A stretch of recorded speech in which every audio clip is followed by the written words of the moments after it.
bawa undangan, jangan sampai. Aduh. Nauzubillah, mudah-mudahan ini tidak terjadi. Ayo diperbaiki semuanya, diperbaiki sebelum semuanya terjadi tidak baik. Mudah-mudahan ini bisa menjadi manfaat walaupun kita... Ya, bismillahirrahmanirrahim. Assalamualaikum warahmatullahi wabarakatuh. Waalaikumsalam warahmatullahi wabarakatuh. Pemirsa setia Aman Kolbu dimanapun berada yang sedang menyaksikan acara ini. Gimana kabarnya? Mudah-mudahan semuanya senantiasa dalam keadaan sehat walafiat. Amin. Senantiasa dalam lindungan Allah Subhanahu wa taala. Amin Amin. ya Allah. Alhamdulillah senang sekali saya Bobi Maulana beserta guru saya. Seperti biasa bisa menemani lagi pemirsa. Selamat datang di Siraman Kolbu, Sejukan Hati. Nah, kali ini nih pemirsa, temanya horor buat istri ya Pak Ustadz ya. Oh, kemarin kita pernah temanya tuh horor buat suami, istriku kok kamu bawel. Sekarang buat istri nih horornya nih. Suamiku kok kamu gak pulang ke rumah? Nah ini. Ini horor buat istri ini Pak Ustadz. Nih gimana Pak Ustadz tentang tausiahnya. Kenapa sampai suami itu gak pulang? Ada apa sebetulnya? Dan apa yang harus dilakukan oleh istri ketika sudah seperti ini dan suaminya harus seperti apa? Silakan tausiahnya Pak Ustadz. Ya, terima kasih Mas Bobi. Sama-sama Pak Ustadz. Bismillahirrahmanirrahim. Assalamualaikum warahmatullahi wabarakatuh. Waalaikumsalam. Amin ya rabbal alamin. Alhamdulillah. Mudah-mudahan di pagi hari ini kita diberi kesehatan dan juga hidayah oleh Allah Ta'ala. Amin. Amin Allah. Tema kita bagus, suamiku kamu kok nggak pulang ke rumah. Nah ini. Ini istri yang menunggu suaminya. Biasanya kalau ada tanda-tanda begini, ini biasanya ada tanda-tanda sering bertengkar. Ya. Kemudian juga cirinya suami, kalau momennya istrinya sering ngajak berantem, suaminya itu biasanya mending pergi. Biasanya gitu. Ya. Nah, memang di dalam Islam itu dua hati yang tidak sama dijadikan satu itu pasti ujiannya banyak pasti ya. Nah, salah satu yang harus kita ketahui adalah wasyawirhum fil amri. Jadi di sini diceritakan musyawarahlah kamu dalam segala urusan dunia. Walaupun itu dalam lingkup keluarga tetap harus ada musyawarah. Nah, musyawarah ini bukan berarti kalau ada masalah baru musyawarah.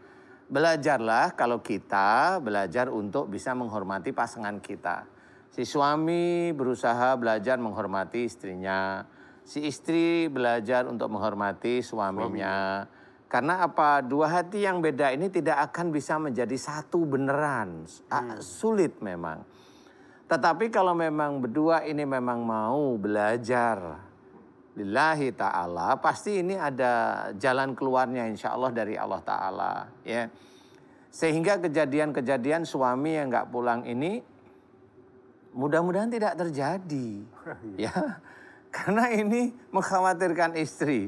Kalau istrinya ngomel aja, suaminya itu bisa aja sakit punggung bagian bawahnya itu bisa. Nah, karena nyimpen marah sama istrinya. Sama istri. Iya. Nah, ini bisa menjadi yang namanya saraf kejepit itu bisa terjadi di titik-titik itu. Dan ini kebanyakan seperti itu ya.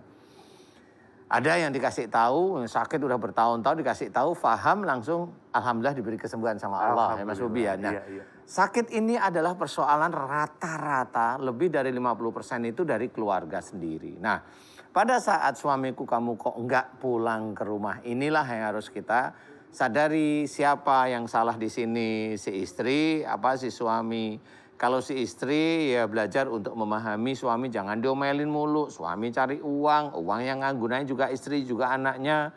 Tapi suaminya nggak dihargai. Nah ini suami juga kadang-kadang karena imannya belum kuat kepada Allah Ta'ala akhirnya juga jengkel juga suami. Iya kan gitu. Saya nyari uang capek-capek. Di rumah bukannya dilayani dengan baik. Saya juga nggak pernah marah. Malah diomelin ya kabur suaminya. Bisa jadi suaminya cari yang tidak pernah ngomel nantinya. Aduh, benar. Jangan ya seperti itu, bukan penyelesaian, itu namanya lari dari tanggung jawab.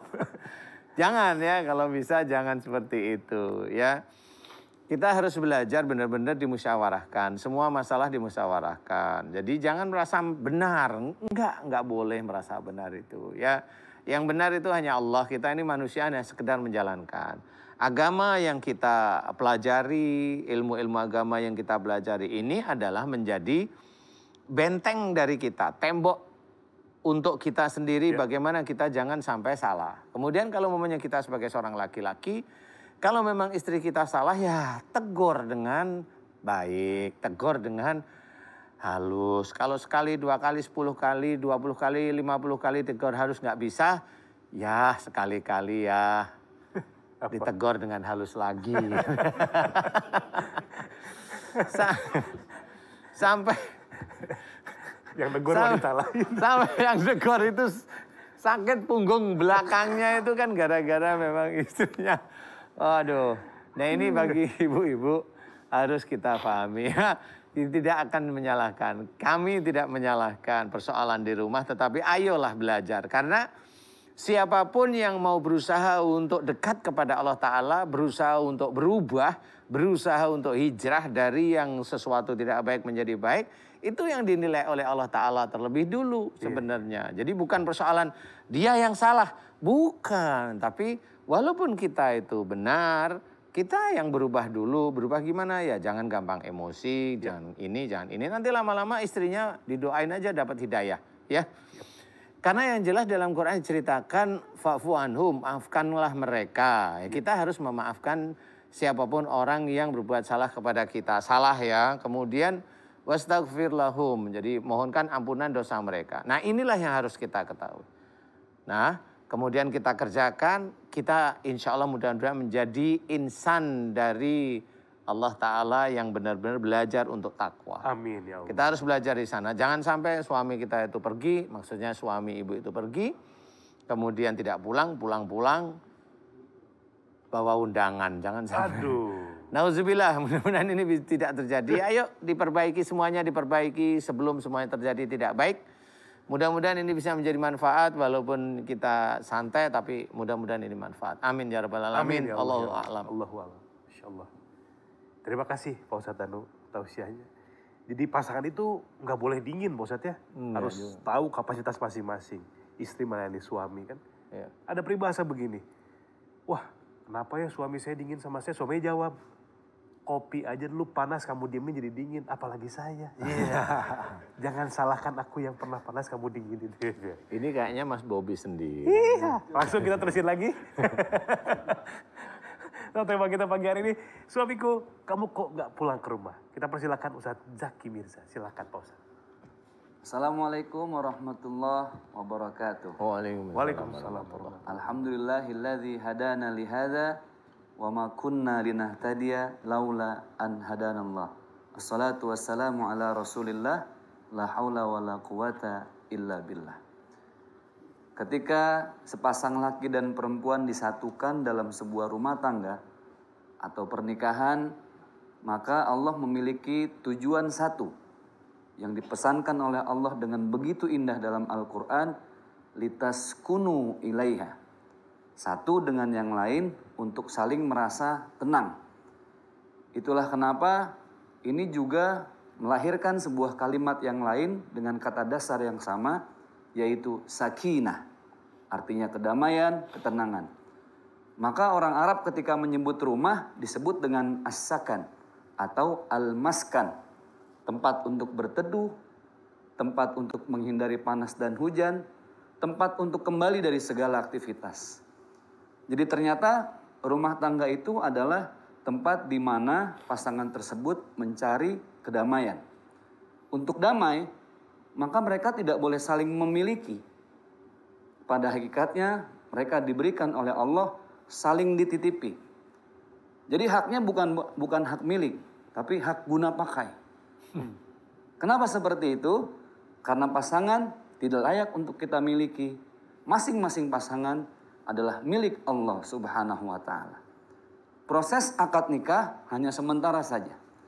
Maka sebaik-baiknya pasangan adalah ketika seorang laki-laki diberi amanah istri oleh Allah, dia wajib membimbingnya untuk bergandengan tangan bersama masuk ke dalam surga. Istri dititipkan suami sama Allah juga sama.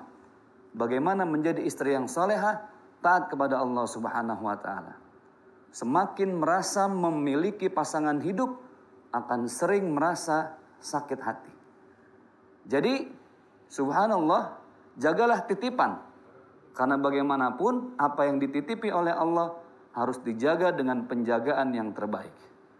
Seorang wanita ketika stres, suaminya nggak pulang, serahkan saja kepada Allah Subhanahu wa Ta'ala. Ketika di rumah, mungkin dia masih bisa ngecek handphone, masih bisa ngecek WhatsApp, tetapi ketika sudah di luar rumah, maka serahkan hanya kepada Allah Subhanahu wa Ta'ala. Yakinkan hati, Allah adalah penjaga yang terbaik. Allah adalah zat yang maha melihat. Allah zat yang maha mengganjarkan semua kebaikan atau keburukan dari suami kita. Jadi tidak sering stres, tidak bingung. Karena wanita yang terbaik di mata Allah sebagai seorang istri adalah wanita yang mengembalikan segala permasalahan hanya kepada Allah Subhanahu wa Ta'ala. Ketika dia stres, ketika dia cemburu, ketika hatinya merasa tersakiti, maka bukan teman yang dia cari untuk curhat, tapi yang dia cari adalah sejadah. Dia ambil air wudhu, dia pakai mukena, dia teteskan segala air matanya di atas sejadah, mengadu hanya kepada Allah Subhanahu wa Ta'ala. Itulah sebaik-baiknya istri. Ad-dunya mata wa khairul matayaha al-mar'atus salihah. Rasulullah berjanji, wanita yang menyelesaikan segala masalahnya di atas sejadah dengan tetesan air mata, subhanallah, jauh lebih mulia dari mutiara terindah yang ada di muka bumi ini. Semoga bermanfaat. Wassalamualaikum warahmatullahi wabarakatuh. Waalaikumsalam warahmatullahi wabarakatuh. Masya Allah. Waduh, barakallah. Terima kasih Pak Ustadz. Siap. Silakan duduk. Ya, betul yang disampaikan oleh guru-guru saya, Masya Allah, dua-duanya saling melengkapi, saling berkesinambungan. Antara lain adalah ketika suami memang pergi dari rumah, serahkan kepada Allah, karena Allah yang bisa melihat, yang bisa menjaga hanya kepada Allah. Kita pasrahkan lillahi ta'ala ya Pak Ustadz, begitu ya. Namun juga ketika di rumah, istri juga harus tahu kapasitasnya sebagai makmum, harus bersikap seperti apa kepada imamnya. Jangan ngomel terus, kata Pak Ustadz Anu bilang tadi, harus lebih banyak berkomunikasi, saling mengingatkan dalam kebaikan dan kesabaran, supaya apa? Jangan sampai nanti dua-duanya tersakiti secara ucapan, juga tersakiti secara akhlak yang muncul lewat penyakit di fisik ya Pak Ustadz ya. Mudah-mudahan bisa dipahami, insya Allah rumah tangga, pemirsa Siraman Kolbu menyaksikan acara ini, jadi rumah tangga yang sakinah mawaddah warahmah. Amin Allahumma.